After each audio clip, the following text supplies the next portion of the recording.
다 같이 기도드리시겠습니다. 하늘에 계셔서 언제나 저희를 바라보고 계신 하나님 아버지, 저희와 항상 동행하여 주시고 보호하여 주셔서 감사합니다. 또한 충계 기도주의를 허락하여 주시고 주님께 집중할 수 있는 시간을 주시니 감사합니다.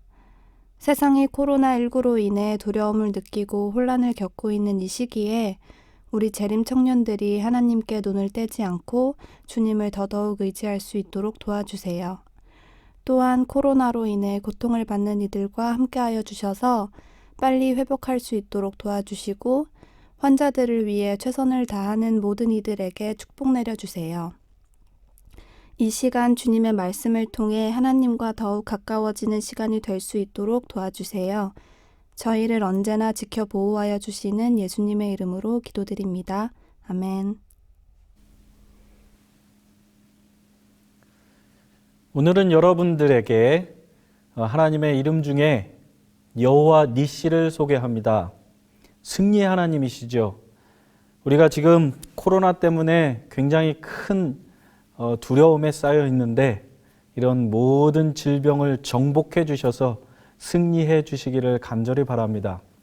여러분들의 모든 가정을 엘로이 살펴보시는 하나님께서 여러분들 도우시고 지켜주시는 에벤 에셀의 하나님이 되어주시고 또 여호와 니시의 하나님이 되어주셔서 모든 죄를 정복해 주시기를 간절히 바랍니다. 오늘은 세 번째 시간입니다. 저는 오늘 업글 신분이라고 하는 제목으로 여러분들과 말씀을 나누기를 원하는데요. 어제 저는 첫째 시간에는 제가 여러분들에게 업글 신학이라고 하는 제목으로 우리가 보이는 것, 이런 것들이 우리의 신앙을 업그레이드 시켜주는 것이 아니고 하나님의 말씀이 거기에 나타난 예수 그리스도를 만나는 것이 우리의 신앙을 성장시킨다고 말씀을 드렸습니다. 두 번째 날에는 업글 구원, 즉 구원은 우리에게 값없이 주어지는 것이지만 그것을 우리는 사고 팔아야 하는, 장사해야 한다고 하는 것이죠. 그래서 우리가 열심히 그 구원을 이루기 위해서 사고 파는 것을 통해서 우리가 우리의 구원을 업그레이드 시킬 수 있다는 것입니다. 어제는 제가 사실은 구원을 구입하는 방법을 여러분들에게 말씀드렸다면 사실 오늘은 여러분들에게 구원을 파는 방법을 좀 가르쳐 드리고자 합니다. 실물교훈 118페이지에는 우리는 값진 진주를 구해야 하지만 세상의 시장에서 세상의 방법대로 살 것이 아니다. 우리에게 지불하도록 요구된 값은 금이나 은이 아니다. 이는 그것이 하나님께 속한 것이기 때문이다. 예수께서는 그 진주를 찾아서 다시 당신의 왕관에 붙이셨다. 여러분, 구원을 파는 것에 있어서 우리는 주의해야 할 것이 몇 가지 있는데요. 백종원이라는 분이 계신데 이분이 이제 여러 식당을 돌아다니면서 그 식당을 컨설팅해 주시는 분이시죠. 그분이 이런 이야기를 했습니다. 식당이 망하는 이유가 있다는 것입니다. 자기가 여러 식당을 다녀보니까 망하는 이유가 공통적으로 하나 있는데 그것은 가격을 올렸을 때 식당들이 대부분 망했다는 것을 발견한 것입니다. 그렇습니다. 우리가 구원을 영적으로 팔 때에는 그 구원의 값을 올리면 안 됩니다. 왜냐하면 그것은 예수님께 속해 있는 것이기 때문이에요. 금과 은으로 살 수 없는 것이기 때문입니다. 예수님께서는 당신의 피로 이 구원을 우리에게 선물로 주셨기 때문에 우리가 다른 사람에게 이 구원을 소개할 때에는 구원의 가격을 올리지 말아야 하는 것입니다. 우리가 이 구원을 어떻게 소개해야 할지 오늘 성경절을 한 절을 보면서 그것을 살펴보고자 하는데요. 베드로전서 2장 9절에 있는 말씀입니다. 제가 봉독하겠습니다. 오직 너희는 택하신 족속이요 왕 같은 제사장들이요 거룩한 나라요 그의 소유된 백성이니 이는 너희를 어두운 데서 불러내어 그의 기이한 빛에 들어가게 하신 자의 아름다운 덕을 선전하게 하려 하심이라. 여러분 여기에 보니까요. 주님께서 택한 족속이 있다는 것입니다.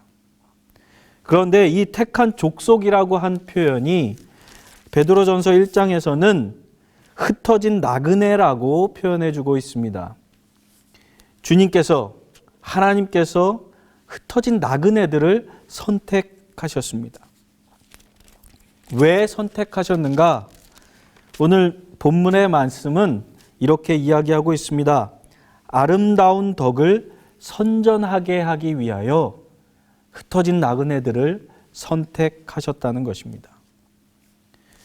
그런데요, 베드로전서는 쭉 가면서 흩어진 나그네만 선택한 것이 아니고 한 존재를 더 선택하게 되는데 2장 4절에 보면 사람에게는 버림바가 되었으나 하나님께는 택하심을 입은 보배로운 산 돌이신 예수에게 나와, 즉 선택하신, 택하신 존재가 산 돌이신 예수님을 선택했다는 것입니다. 그래요, 예수님께서는 우리에게 아름다운 덕을 나누어 주셨습니다. 예수님께서 선전하신 아름다운 덕은 무엇이 있을까요? 1장 3절에 보니까 죽은 자 가운데서 부활하셨다. 또 1장 4절에 보면 말세에 나타내기로 예비하신 구원, 즉 주님께서는 부활하시고 우리를 구원하시는 것이 아름다운 덕이라고 이야기하고 있습니다. 그리고 1장 7절에는 예수 그리스도의 나타나실 때, 즉 재림을 이야기하고 있습니다. 예수님께서 우리에게 선전하신 아름다운 덕 세 가지는 예수님께서 부활하시고 우리를 구원하시고 재림하신다라고 하는 소식이었습니다. 이 예수님이 우리에게 알려주신 이 덕을 우리도 선전해야 하는 것입니다. 그러기 위해서 하나님께서는 선택한 흩어진 나그네들을 선택하셨다고 이야기하고 있습니다. 그런데 베드로전서 2장 5절에는 또 다음과 같이 우리에게 이야기해 주고 있습니다. 너희도 산돌같이 신령한 집으로 세워지고 예수 그리스도로 말미암아 하나님이 기쁘시게 받으실 신령한 제사를 드릴 거룩한 제사장이 될지어다. 여기는 거룩한 제사장이 되라고 이야기하고 있는데 이 거룩한 제사장이 되는 방법은 4절에 나와 있습니다.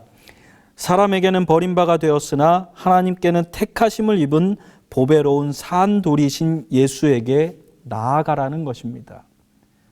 우리 주님께서는요, 흩어진 나그네들을 선택하십니다. 그리고 예수님께 보내셔요. 산돌이신 예수님을 만나면 우리는 거룩한 제사장이 될 수 있다는 것입니다. 우리의 신분에 변화가 일어나는 것입니다. 그것을 베드로전서 2장 9절에는 왕 같은 제사장이다 라고 이야기해 주고 있습니다. 엄청난 변화입니다. 우리의 신분이 흩어진 나그네에서 왕 같은 제사장이 되는 것입니다. 재림 청년 여러분, 교회의 역할이 무엇일까요? 사실 교회는 복음 선포, 덕을 선전하기 위해서 하나님께서 세우신 기관입니다. 그 가운데 우리는 예수님의 죽으심과 부활, 또 우리를 구원해 주신 또 재림이라고 하는 내용으로 우리는 그 복음을 선포합니다. 그래서 하나님께서는 우리를 선택하셨고 교회의 일원으로 봉사하게 하셨습니다. 그런데 우리는 교회 안에서 이 신분에 대한 개념을 조금은 다르게 생각하는 것 같습니다. 평신도가 집사가 되고 집사가 수석 집사관님이 되시고 수석 집사님이 장로가 되시고 장로님이 수석 장로님이 되시고 뭔가 신분이 상승하는 개념으로 생각하죠. 사실 이러한 사상은 세상적인 방법입니다. 세상은 신분 상승을 원합니다. 뭔가 더 높이 올라가는 것처럼 생각합니다. 그런데 교회의 신분은 약간 다르게 설명되어져 있는 것이죠. 예를 들어 보겠습니다. 여러분, 12사도의 직업은 모두 다 비천한 신분이었습니다. 어부였고요, 세리였고요, 모두 다가 별 볼 일 없는 사람들이었습니다. 그런데 그들이 예수님을 만난 후 그들의 신분은 변화됩니다. 정반대로 사도 바울은 로마 시민이었고요, 유대 지도자였으며 부자였습니다. 당대 유명한 사람이었는데 그가 예수님을 만났을 때에 그의 신분도 변화되었습니다. 그런데 참 재미있는 사실은 그들의 신분이 다 덕을 선전하는 복음 전파자가 되었다는 것입니다. 즉 성경에서 이야기해주고 있는 신분의 변화는 신분 상승이 아니라 신분 동등이라는 것입니다. 그 사람이 어떠한 사람일지라도 예수를 만난 이후에는 덕을 선전하는 자, 즉 복음 전파자가 된다는 것이지요. 사랑하는 재림 청년 여러분, 우리 주님께서는 왕 같은 제사장으로 우리의 신분을 변화시켜 주셨습니다. 왜냐하면 덕을 선전하게 하기 위함입니다. 여러분들을 선택하셨고 예수님의 기별, 삶 돌이신 예수님을 만나게 한 후에 그 복음을 전파하기 위해서 여러분들을 교회로 부르셨습니다. 우리 모두가 복음을 전파하는 신분으로 변화된 왕 같은 제사장이 되기를 간절히 바랍니다. 이 시간 나의 신분을 변화시켜 주신 예수 그리스도를 묵상하시면서 그분을 만나게 되시는 오늘 하루 되시기를 간절히 바라면서 말씀을 마치겠습니다.